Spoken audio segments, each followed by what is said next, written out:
ফরহাদ, একটু জানতে চাই গাড়িবহর এখন কোথায় অবস্থান করছে এবং কতক্ষণ সময় লাগতে পারে ময়মনসিংহে পৌঁছাতে, সব মিলিয়ে একটু বিস্তারিত জানাবেন আমাদেরকে। নান্সি, তারেক রহমান অর্থাৎ বিএনপির চেয়ারম্যান তারেক রহমান এই যে নির্বাচনী প্রচারণা চালাচ্ছেন এবং আজকে তৃতীয় দিনের মতো নির্বাচনী প্রচারণা চলছে। অর্থাৎ এর আগে তিনি 21 তারিখ তিনি সিলেটে পৌঁছেছিলেন। 22 তারিখ থেকে তিনি সিলেটের আলিয়া মাদ্রাসা মাঠ থেকে তিনি প্রচারণা শুরু করেন এবং এরপরে তিনি চট্টগ্রামে পরশুদিন তিনি প্রচারণা করেছেন। সব মিলিয়ে তিনি বেশ কয়েকটি জেলা সেখানে ঘুরেছেন এবং বেশ কিছু সমাবেশে তিনি অংশ নিয়েছেন। একেবারে মধ্যরাত পর্যন্ত সমাবেশ। আজ তিনি সড়ক পথে যাচ্ছেন ময়মনসিংহ। এখন তিনি ময়মনসিংহের ত্রিশালে প্রবেশ করেছেন। আমরা যতটুকু ধারণা করতে পারি যেই হারে তার জন্য তার যেই হারে জনপ্রিয়তা এবং সাধারণ মানুষের তার জন্য যে একটা অপেক্ষা রাস্তাঘাট জুড়ে, সেই অনুযায়ী আমরা আসলে বলতে পারি যে তিনি আরও প্রায় 1 ঘন্টারও বেশি সময় লেগে যাবে সমাবেশ স্থলে পৌঁছতে। ময়মনসিংহের যে সার্কিট হাউসের সমাবেশটা হবার কথা রয়েছে, সেখানকার স্থানীয় বিএনপি নেতাকর্মীরা জানিয়েছেন যে তারা স্মরণকালে সবচেয়ে বড় সমাবেশের প্রস্তুতি নিয়েছেন। আমরা দেখেছি মোটামুটি যে আসলে তারা কতটা প্রস্তুতি নিয়েছেন, আমরা এর আগেও বিভিন্ন মাধ্যমে আমরা জানতে পেরেছি এবং দেখতে পেরেছি। একটা বিষয় জানিয়ে রাখি, তিনি 22 বছর পরে যাচ্ছেন, যেটা আপনিও বলছিলেন। আর যে বিষয়টা জানানো দরকার সেটা হচ্ছে তিনি এর আগে 2003 সালে প্রথম ময়মনসিংহে গিয়ে পৌঁছেছিলেন রোড মার্চ কর্মসূচিতে অংশ নিয়ে 2003-এ, এবং 2003-এর পর আজ 2026 সাল চলছে, অর্থাৎ 22 বছর পেরিয়ে গেছে। 2003-এর মার্চে তিনি পৌঁছেছিলেন সেখানে লং মার্চ কর্মসূচিতে অংশ নিয়ে। এবার তিনি আবার যাচ্ছেন নির্বাচনী প্রচারণায় অংশ নিতে। নানা রকমের নির্বাচনী প্রতিশ্রুতি তার রয়েছে, যেহেতু তিনি 31 দফা নিয়ে এর আগেই কথা বলেছিলেন।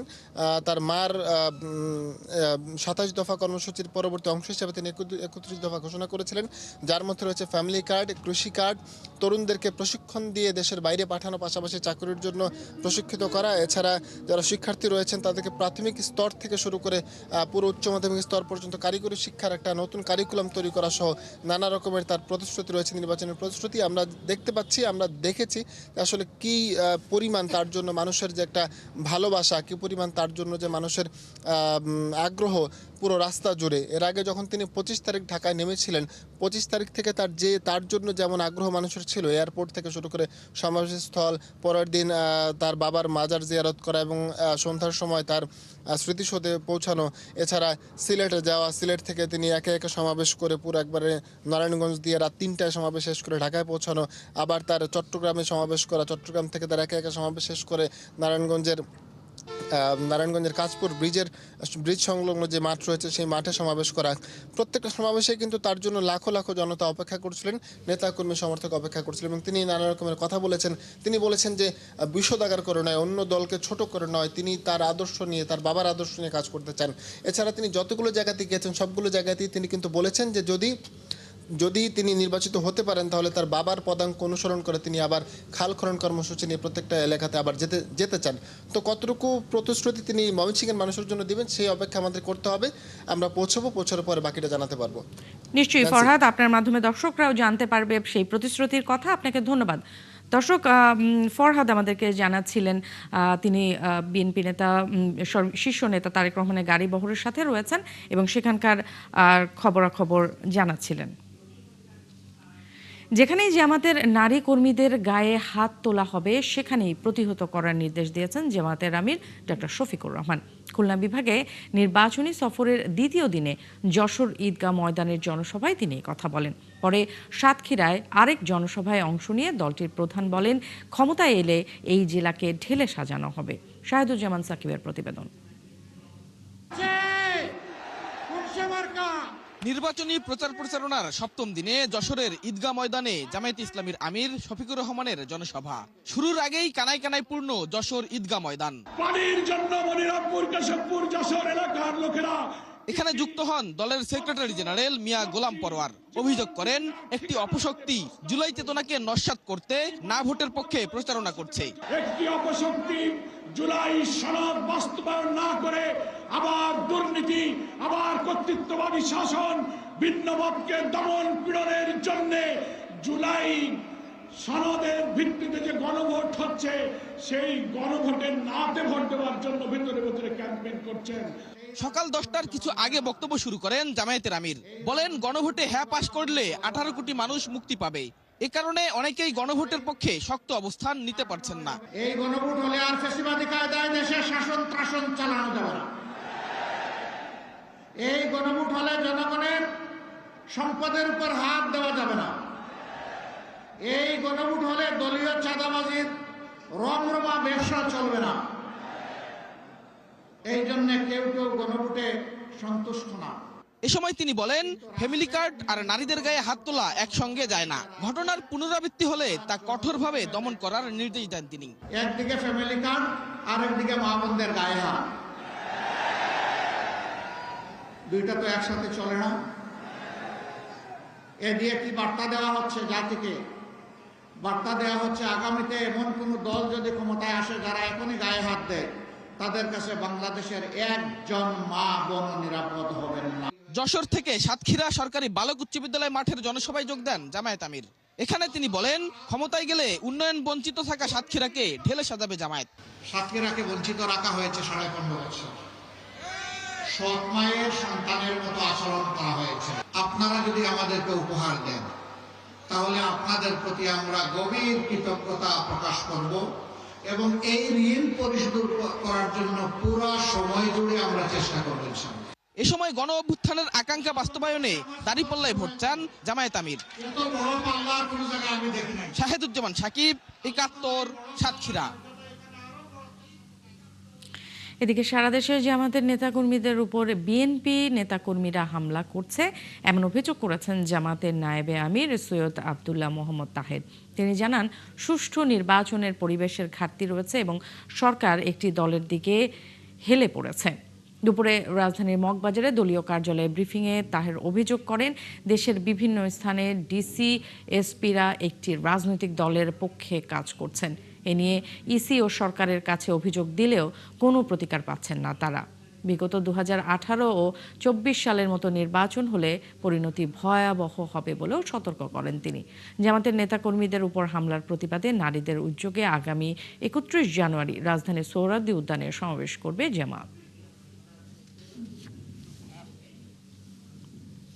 কেউ যদি এভাবে অন্যায়ভাবে ক্ষমতা যাওয়ার চিন্তা করে, তাদের সেটা দুঃস্বপ্ন হবে এবং জনগণ পুনরায় তাদেরকে প্রতিরোধ করবে এবং আন্দোলন সংগ্রাম করেই আবার সেটার পতন ঘটাবে। একটা ফেয়ার ইলেকশন করবেন, লেভেল প্লেইং ফিল্ড তারা তৈরি করবেন, কিন্তু আমরা সেখানে ব্যাপক দুর্বলতা দেখছি। আমরা বারবার দৃষ্টি আকর্ষণ করছি সরকারের, ইলেকশন কমিশনের বিভিন্ন জায়গায় অনেক ডিসিএসপিরা প্রকাশ্যে পক্ষপাতিত্ব করছেন। আমরা সেগুলো দৃষ্টি আকর্ষণ করতেছি, কিন্তু ইলেকশন কমিশন এবং সরকার এখানে খুবই দুর্বলতা প্রদর্শন করছেন। কেন্দ্রে ভোট প্রদানে বাধা দিলে প্রতিহত করার হুঁশিয়ারি দিয়েছেন এনসিপির মুখপাত্র আসিফ মাহমুদ সজীব ভুঁইয়া। সকালে নোয়াখালীর সেনবাগ সেবার হাটে পদযাত্রায় অংশ নিয়ে তিনি কথা বলেন। তার অভিযোগ, সংস্কারের পক্ষে একটি দল কথা বললেও না ভোট দিতে জনগণকে উৎসাহিত করা হচ্ছে। বলেন, গেল 3টি প্রহসনের নির্বাচনের পর বহুদিন পর এবারই যোগ্য প্রার্থীদের ভোট দিতে যাচ্ছে সাধারণ মানুষ। ফলে এই নির্বাচন সুষ্ঠু ও গ্রহণযোগ্য হওয়ার কোনো বিকল্প নেই বলে মনে করছেন বৈষম্য বিরোধী আন্দোলনের সাবেক এই নেতা। ভোট চুরি ঠেকাতে সারা দেশের মানুষ ঐক্যবদ্ধ থাকবে বলে হুঁশিয়ারি দেন তিনি। সুশাসন, রাষ্ট্রীয় সংস্কার ও দুর্নীতিমুক্ত বাংলাদেশ গঠনের লক্ষ্য নিয়ে কুমিল্লায় 2 দিনের নির্বাচনী পদযাত্রা ও পথসভা করবে এনসিপি।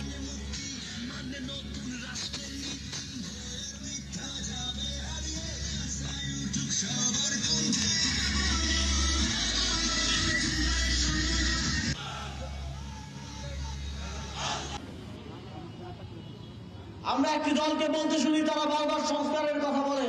সংস্কারের কথা নাকি তারাই শুরু করেছিল, কিন্তু তারা বিভিন্ন জায়গায় সমাবেশ করছে, মানুষের থেকে ভোট চাচ্ছে, কিন্তু একটা বারের জন্য তাদের দলীয় প্রধানকে আমরা সংস্কারের কিংবা গণভোটের কথাটি মুখেও আনতে দেখি নাই। যেখানে কাউকে ভোট দিতে বাধা সৃষ্টি করা হবে, সেখানেই আমরা প্রতিরোধ গড়ে তুলব। বাংলাদেশের কোন নাগরিক এবার ভোট না দিয়ে কেন্দ্র থেকে ফিরে যাবে না, এটা ঐক্যবদ্ধ বাংলাদেশের সকল নেতাকর্মী নিশ্চিত করবে। ঢাকা ৮ আসনের প্রার্থী ও এনসিপির মুখ্য সমন্বয়ক নাসিরউদ্দিন পাটোয়ারির উপর হামলার অভিযোগ উঠেছে।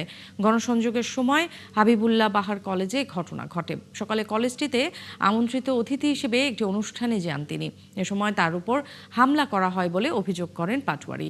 ঘটনার পর রাজধানীর শান্তিনগর মোড়ে সমর্থকদের নিয়ে অবস্থান নিয়েছেন এনসিপির এই নেতা। এই ঘটনায় দুপুরে ঐক্যবদ্ধ বাংলাদেশ জোটের ঢাকা ৮ আসনের প্রধান নির্বাচন পরিচালনা কার্যালয়ের জরুরি সংবাদ সম্মেলন ডাকা হয়েছে।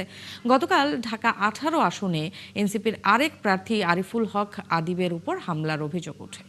আমরা যখন ভিতরে প্রবেশ করতে শুরু করলাম, তারা আমাদের উপরে ইট নিক্ষেপ করা শুরু করলো, বোতল, ডিম এবং সবার উপরে কিল ঘুষি দেওয়া শুরু করলো। আমরা ধৈর্য ধারণ করে আছি। আমরা 12 তারিখ পর্যন্ত ধৈর্য ধারণ করব।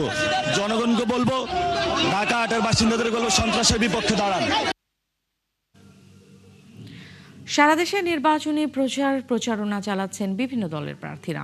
নাটোরে নির্বাচনী গণসংযোগে বিএনপি প্রার্থী অ্যাডভোকেট রুহুল কুদ্দুস তালুকদার দুলু বলেন, ষড়যন্ত্র করে কেউ ক্ষমতায় যাওয়ার চেষ্টা করলে জনগণ তাদের দাঁত ভাঙা জবাব দেবে। বরিশালে প্রচারের সময় বাসদ প্রার্থী মনীষা চক্রবর্তী বলেন, বিগত দিনে জাতীয় সংসদ কোটিপতিদের ক্লাবে পরিণত হয়েছিল। এই অপশক্তি থেকে বের হতে হবে। এদিকে নোয়াখালীতে নির্বাচন কমিশনার আবুল ফজল মোহাম্মদ সানাউল্লাহ সতর্ক করেছেন, নির্বাচনে বিধি লঙ্ঘন করলে কারো ছাড় নেই। সহকর্মীদের তথ্য, ছবিতে প্রতিবেদন। সকালে নাটোর সদর ও নলডাঙ্গা ২ আসনের খাজুরা ইউনিয়নে বিএনপি মনোনীত প্রার্থী অ্যাডভোকেট এম রুহুল কুদ্দুস তালুকদার দুলু প্রচারে নামেন। এ সময় তিনি বলেন, ১২ই ফেব্রুয়ারি ষড়যন্ত্র করে কেউ ক্ষমতায় যাওয়ার চেষ্টা করলে দেশের মানুষ তা মেনে নেবে না। সকল ষড়যন্ত্রকে নাটোরের জনগণ অবশ্যই মোকাবেলা করবে। কোনো ষড়যন্ত্রকে, কোনো আন্তর্জাতিক জাতীয় কোনো ষড়যন্ত্র করে কেউ যদি ক্ষমতা যাওয়ার চেষ্টা করে, তার দাঁত ভাঙা জবাব নাটোরের জনগণ দেবে। বরিশালে সকালে বিএনপির প্রার্থী মুজিবুর রহমান সারওয়ার, ইসলামী আন্দোলন বাংলাদেশের প্রার্থী মুফতি সৈয়দ মোহাম্মদ ফয়জুল করিম এবং বাসদ মনোনীত প্রার্থী মনীষা চক্রবর্তী আলাদাভাবে নির্বাচনী প্রচারে নামেন। এ সময় মনীষা চক্রবর্তী বলেন, বিগত দিনগুলোতে জাতীয় সংসদ কোটিপতিদের ক্লাবে পরিণত হয়েছিল। দেশকে এসব অপসংস্কৃতি থেকে মুক্তি দিতে তিনি মই প্রতীকে ভোট দেওয়ার আহ্বান জানান।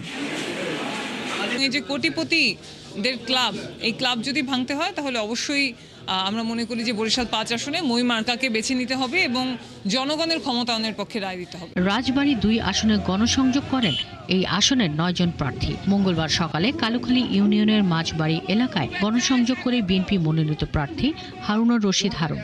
এ সময় তিনি নেতাকর্মীদের সাথে নিয়ে সবার কাছে ধানের শীষে ভোট চান।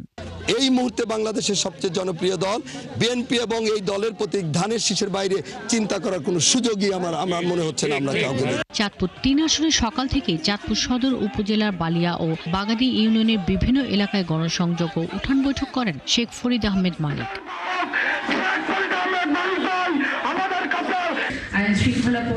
এদিকে নোয়াখালীতে এক মত বিনিময় সভায় নির্বাচন কমিশনার অবসরপ্রাপ্ত ব্রিগেডিয়ার জেনারেল ফজল আহমেদ সানাউল্লাহ জানান, নির্বাচনে কোনো অনিয়ম কাউকে ছাড় দেওয়া হবে না।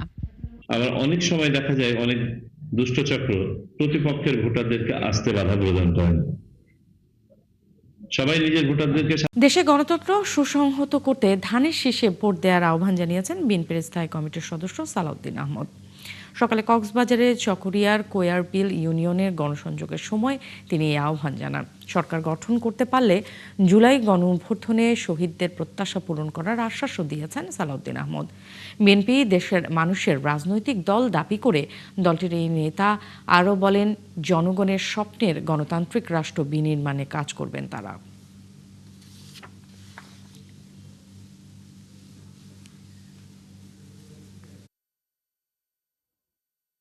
ধানের শীষের প্রতীকে ভোট দিয়ে বিএনপির প্রার্থীকে সমস্ত জায়গায় সারা দেশে আপনারা জয়যুক্ত করুন। ইনশাআল্লাহ বিএনপি সেই রাষ্ট্র বিনির্মাণ করবে, সেই শক্তিশালী গণতান্ত্রিক রাষ্ট্র বিনির্মাণ করবে যার প্রতিশ্রুতি আমরা দিয়েছি, যার আকাঙ্ক্ষায় এদেশের শহীদরা রক্ত দিয়েছে, গণঅভ্যুত্থান সংগঠিত হয়েছে। নির্বাচনে ইঞ্জিনিয়ারিংয়ের কোনো সুযোগ নেই বলে সতর্ক করেছেন চট্টগ্রাম ১১ আসনের বিএনপি মনোনীত প্রার্থী আমির খসরু মাহমুদ চৌধুরী।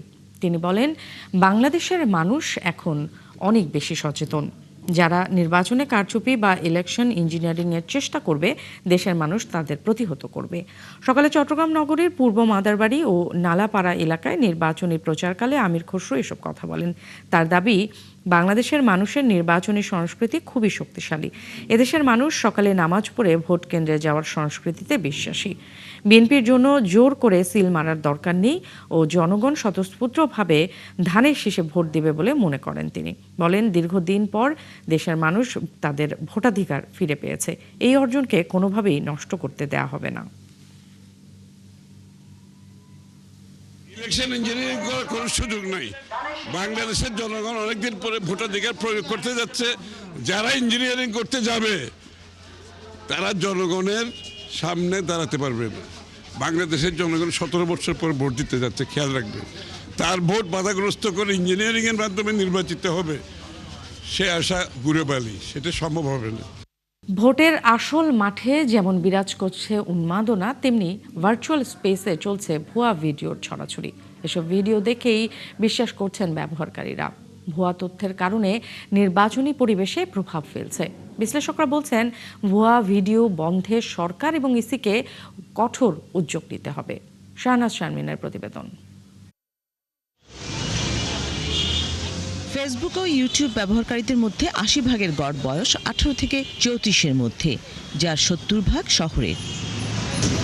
সাইবার স্পেসে এআই বা আর্টিফিশিয়াল ইন্টেলিজেন্স দ্বারা তৈরি ভুয়া ভিডিও ও ছবি বাংলাদেশ সহ গোটা দুনিয়ার জন্য চ্যালেঞ্জ।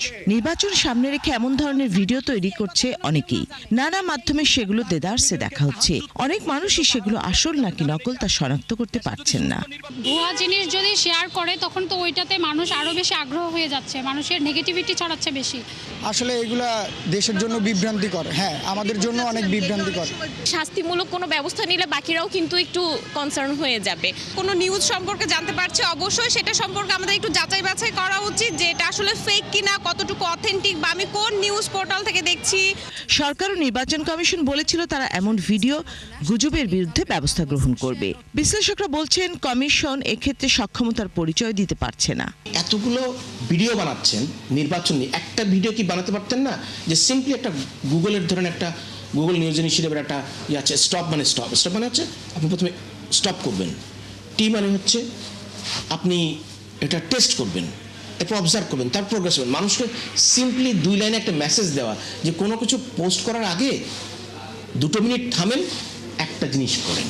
চরম ক্ষতিকর যেসব কন্টেন্ট, মিথ্যা তথ্য বা অপতথ্য আমরা যাই বলি না কেন, সেটা এআই দিয়ে তৈরি হলেও যা, এআই দিয়ে তৈরি না হলেও তা। কাজে আসল সক্ষমতাটা হচ্ছে আপনি যখন বলবেন যে এই কন্টেন্টটা থাকা উচিত বা উচিত না, সেইটা আসলে হার্মের থ্রেশহোল্ডে কোথায় যাচ্ছে। কাজে যারা এটাকে নিয়ন্ত্রণ করতে চাইবেন তাদের সেই দক্ষতাটা বা বোঝার সক্ষমতাটা আছে কিনা। ইসির সাবেক একজন অতিরিক্ত সচিব মনে করেন, কিভাবে এই লড়াই করা যেতে পারে। সিসি অনেক আগেই এই জিনিসটা বলেছেন উনি, যে আমাদের এআই এবার সত্যি সামাজিক যোগাযোগ মাধ্যমে ব্যবহার করে এটা আমাদের বড় হুমকি হয়ে দেখা দেবে। কিন্তু ভোটারদের সচেতন করার ক্ষেত্রে আমি অন্তত কোনো পেপার পত্রিকায় ওইভাবে দেখিনি যে কোনো তথ্য দেখার পর সাথে সাথে ওটাকে যাচাই করুন এটা সত্যি কিনা। গণমাধ্যম সংস্কার কমিশনের সাবেক প্রধান কামাল আহমেদ জানান, ভুয়া তথ্যের বিরুদ্ধে মূলধারার গণমাধ্যমকে সতর্কতার সাথে কাজ করতে হবে। মানুষকে বোঝানোর জন্য সবাইকেই চেষ্টা করতে হবে। গণমাধ্যমগুলোকেও, যতগুলো গণমাধ্যম প্রতিষ্ঠান আছে তাদেরকে খুব দ্রুত এগুলো মোকাবেলা করার চেষ্টা করতে হবে। আমরা শুধু নির্বাচন কমিশনকে দায় দিয়ে ছেড়ে দিলেই হবে না। এআই নির্মিত ভুয়া ভিডিওগুলো যেন সংঘাত ও প্রাণহানির মতো ঘটনা না ঘটাতে পারে, তার আগেই ব্যবস্থা গ্রহণের তাগিদ গবেষক ও বিশ্লেষকদের। কালকে রাতে আমেরিকা ইরানে হামলা। শাহনাজ শারমিন, ৭১, ঢাকা। রংপুরের শিক্ষার্থী আবু সাইদ হত্যা মামলায় তৃতীয় দিনের মতো যুক্তিতর্ক উপস্থাপন শেষ হয়েছে। যে কোনো দিন রায়ের তারিখ ঘোষণা করা হবে বলে জানিয়েছে আন্তর্জাতিক অপরাধ ট্রাইব্যুনাল। এদিকে কুষ্টিয়ায় জুলাই মানবতাবিরোধী অপরাধের মামলায় হাসানুল হক ইনুর বিরুদ্ধে তদন্ত কর্মকর্তাকে জেরার জন্য 1 ফেব্রুয়ারি দিন ঠিক করেছে ট্রাইব্যুনাল 2। এছাড়া আওয়ামী লীগ শাসনামলে জেআইসি ও টিএফআই সেলে গুমের 2 মামলা সাক্ষ্য গ্রহণ হচ্ছে আজ। এর মধ্যে ডিজিএফআই এর গোপন বন্দিশালায় গুম নির্যাতনের মামলায় দ্বিতীয় দিনের মতো সাক্ষ্য দিচ্ছেন সাবেক সেনা কর্মকর্তা হাসিনুর রহমান। এর আগে জবানবন্দিতে তিনি বলেন, আওয়ামী লীগের বিরুদ্ধে ধারাবাহিকভাবে লেখালেখির কারণে তাকে গুম করা হয়। প্রায় 1.5 বছর বন্দী ছিলেন ডিজিএফআই এর জেআইসি সেলে।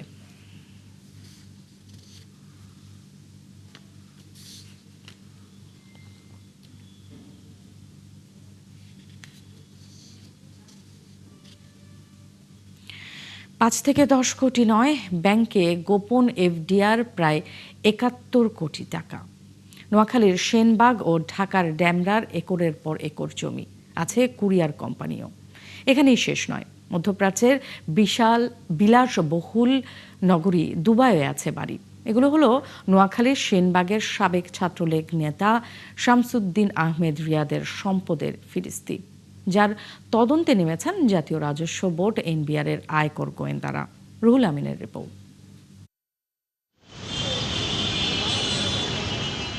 কুরিয়ার সেবায় খুব একটা নামডাক নেই এজেআর এর। প্রতিষ্ঠানের কারওয়ান বাজার শাখায় ব্যবসার অবস্থা জানতে স্ত্রীসহ পলাতক দুবাইয়ে, সেখানেও বিলাসবহুল সম্পদ গড়ে তুলেছেন বলে তথ্য পেয়েছেন এনবিআর কর্মকর্তারা, যার অনুসন্ধান চলমান। দেশেও বিভিন্ন স্থানে কিনেছেন একরের পর একর জমি, যদিও এখনও সামনে আসেনি সম্পদের উৎস। রুহুল আমিন, 71, ঢাকা। সিরাজগঞ্জের 6টি আসনে কোনো নারী প্রার্থী মনোনয়ন দেয়নি বড় রাজনৈতিক দলগুলো। কেবল গণ অধিকার পরিষদ এখানে নারী প্রার্থী দিয়েছে। এ নিয়ে কিছুটা ক্ষোভ জানান নারী নেত্রীরা।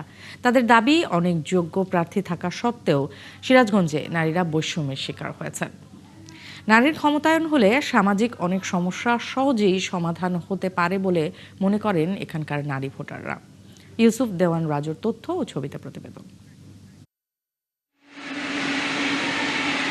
সিরাজগঞ্জের তারাশের রুহি আফজাল পড়াশোনা করেছেন জার্মানিতে। 1982 সালে ব্যবসায়ী হিসেবে যাত্রা শুরু করেন। গড়ে তুলেছেন শিল্প কারখানাও। 2007 সালে ভুইয়াগাতিতে তিনি প্রতিষ্ঠা করেন সুতা উৎপাদন কারখানা। তার কারখানায় কর্মসংস্থান হয়েছে 2000 নারী পুরুষের। তিনি একটি বড় রাজনৈতিক দলের সঙ্গে যুক্ত দীর্ঘদিন, তাই এবার তার দলের কাছে মনোনয়ন চেয়েছিলেন, কিন্তু পাননি। আমার স্বপ্ন মানুষের পাশে থাকা, মানুষের যে সেবা করা, মানুষেরকে আমি তো অলরেডি 2000 আমার এখানে একটা মিল 8 বছর আগেই আমি স্থাপন করেছি। এখানে আমি কর্মসংস্থানের ব্যবস্থা করেছি, যা পাকিস্তান আমল থেকে এই পর্যন্ত করতে পারে নাই কেউ। সিরাজগঞ্জ 1 আসনে গণ অধিকার পরিষদ একজন নারী প্রার্থী দিয়েছেন, অথচ 6টি আসনের আর কোথাও কোনো বড় দল প্রার্থী দেয়নি। জেলার তরুণ নারী ভোটাররা মনে করেন, সমাজে সাম্য প্রতিষ্ঠায় সব ক্ষেত্রেই নারীদের সমান সুযোগ পাওয়া দরকার। ভবিষ্যতে যে সরকারটা আসছে, আশা করব যে সেটা যেন বাস্তবায়িত হয়। এছাড়াও বিভিন্ন কর্মসংস্থানে পুরুষদের যে প্রতিনিধিত্ব দেওয়া হচ্ছে, নারীদের শুধু বলা হচ্ছে যে হ্যাঁ নারী পুরুষ সমান অধিকার পাবে, কিন্তু সেটা তেমন বাস্তবায়িত হচ্ছে না। তো আমি চাই বা আমরা চাই যে নারী যেন সকল জায়গায় সমান অধিকার পায়। এ নিয়ে একজন আইনজীবী জানান, ক্ষমতায়নের ক্ষেত্রে নারী পুরুষের এমন বৈষম্য থাকলে শাসন ব্যবস্থায় ত্রুটি থেকেই যাবে। আসন্ন যে নির্বাচনটা হবে সেটা যেন অবাধ, সুষ্ঠু, অংশগ্রহণমুখী, সকল জনগণের অংশগ্রহণ, এবং এটা যেন গণতান্ত্রিক হয়। এবং আমরা যদি দেখি বাংলাদেশের 50% ভোটার নারী, কিন্তু আমরা নারীদের জন্য সংরক্ষিত আসন থাকলেও কিন্তু মূল যে নির্বাচন, সরাসরি যে নির্বাচন, সেখানে কিন্তু নারীরা মনোনয়ন কমই পায়। সিরাজগঞ্জের 6টি আসনে মোট ভোটার 26,86,858 জন। এর মধ্যে 13,30,317 জন নারী ভোটার এবং 13,56,424 জন পুরুষ ভোটার, আর 37 জন তৃতীয় লিঙ্গের ভোটার রয়েছেন। জেলার 6টি আসনে মোট ভোটার বেড়েছে 1,74,344 জন। 6টি আসনে বৈধ প্রার্থী এখন পর্যন্ত 39 জন। হাসিবা আলী বর্ণা, 71।